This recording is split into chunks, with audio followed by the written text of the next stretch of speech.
Bahan Persekutuan Perempuan Wilayah GKI Pondok Indah mengenal Injil Matius. Keputusan yang salah. Matius 27 ayat 1 sampai 26. Ketika hari mulai siang, semua imam kepala dan tua-tua bangsa Yahudi berkumpul dan mengambil keputusan untuk membunuh Yesus. Mereka membelenggu dia, lalu membawanya dan menyerahkannya kepada Pilatus, wali negeri itu. Pada waktu Yudas yang menyerahkan dia melihat bahwa Yesus telah dijatuhi hukuman mati, menyesalah dia.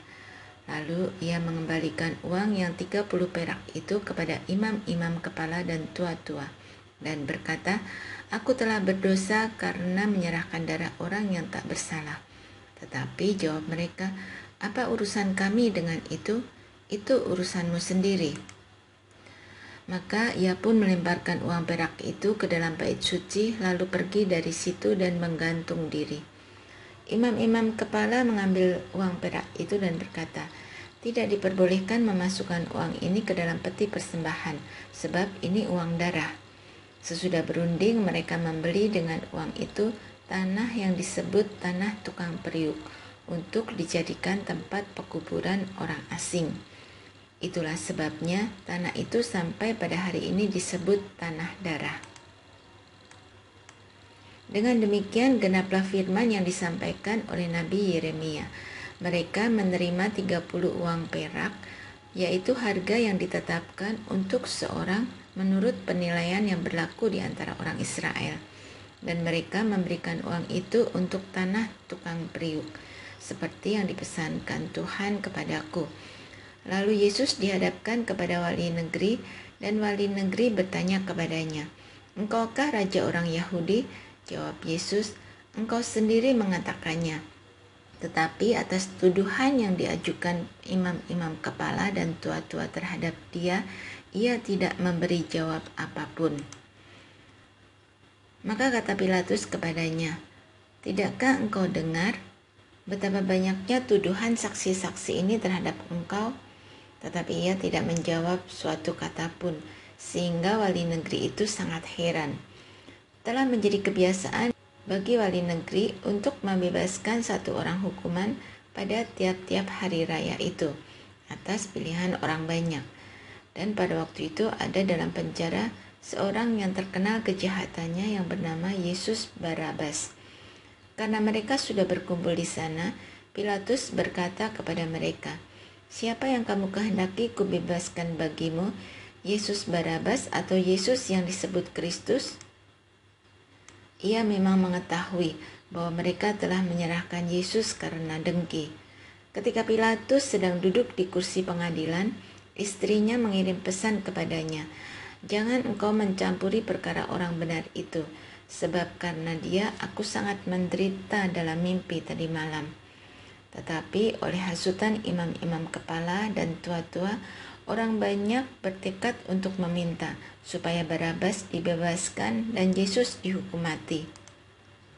Wali negeri menjawab dan berkata kepada mereka, "Siapa di antara kedua orang itu yang kamu kehendaki kubebaskan bagimu?" Kata mereka, "Barabas." Kata Pilatus kepada mereka, "Jika begitu, apakah yang harus kuperbuat dengan Yesus yang disebut Kristus?" Mereka semua berseru, "Ia harus disalibkan." Katanya, "Tetapi kejahatan apakah yang telah dilakukannya?" Namun mereka makin keras berteriak, "Ia harus disalibkan." Ketika Pilatus melihat bahwa segala usaha akan sia-sia, malah sudah mulai timbul kekacauan, ia mengambil air dan membasuh tangannya di hadapan orang banyak dan berkata, "Aku tidak bersalah terhadap darah orang ini, itu urusan kamu sendiri." Dan seluruh rakyat itu menjawab, "Biarlah darahnya ditanggungkan atas kami dan anak-anak kami." Lalu ia membebaskan Barabas bagi mereka, tetapi Yesus disesahnya lalu diserahkannya untuk disalibkan. Rasanya setiap orang pernah mengalami mengambil keputusan yang tidak tepat. Pengambilan keputusan yang salah meninggalkan penyesalan dan tentunya memiliki dampak merusak, entah banyak atau sedikit. entah terkait langsung dengan kita atau pada orang lain. Dampak yang merusak dari keputusan yang salah sungguh menyedihkan. Sang dihukum selama 8 tahun untuk kejahatan yang tidak pernah dilakukannya. Ia dituduh memiliki peran pada suatu peristiwa perampokan. Sang berjuang untuk mendapat keadilannya. Ia dipenjara 8 tahun dan kemudian hari barulah terungkap bahwa Sang tidak bersalah, tidak terlibat, dan pemerintah Cina memberi kompensasi sebesar 880.000 yuan atau sekitar 1,8 miliar. Namun Sang juga menuntut permintaan maaf dari petugas polisi dan pejabat yang menangani kasusnya. Dalam sistem pengadilan yang korup, di tengah motivasi dengki dan kebencian, maka kebenaran akan menjadi dusta. Salah mengambil keputusan dan menjatuhkan vonis terhadap hidup seseorang bukan hanya dialami Sang, masih banyak kasus lainnya. Ribuan tahun yang lalu, Yesus pun mengalaminya. Ia diadili dalam sistem pengadilan yang bengkok, bahkan ketika dengan sangat jelas dituliskan bahwa tidak ada satupun kesalahan yang dilakukan Yesus, namun ia dijatuhi hukuman mati. Lihatlah orang-orang di sekitar proses pengadilan Yesus. Pertama, Yudas yang menyesal dengan tindakannya dan berakibat hukuman mati bagi Yesus. Kedua, Pilatus yang sudah diingatkan istrinya namun tak berdaya atas desakan orang banyak dan memilih cuci tangan. Ketiga, orang banyak yang dipenuhi kebencian tak mampu lagi menimbang dan melihat dengan jelas kebenaran yang terpampang di hadapan mereka. Keputusan salah dibuat, penderitaan, siksaan yang berujung pada kematian ditanggung oleh Yesus.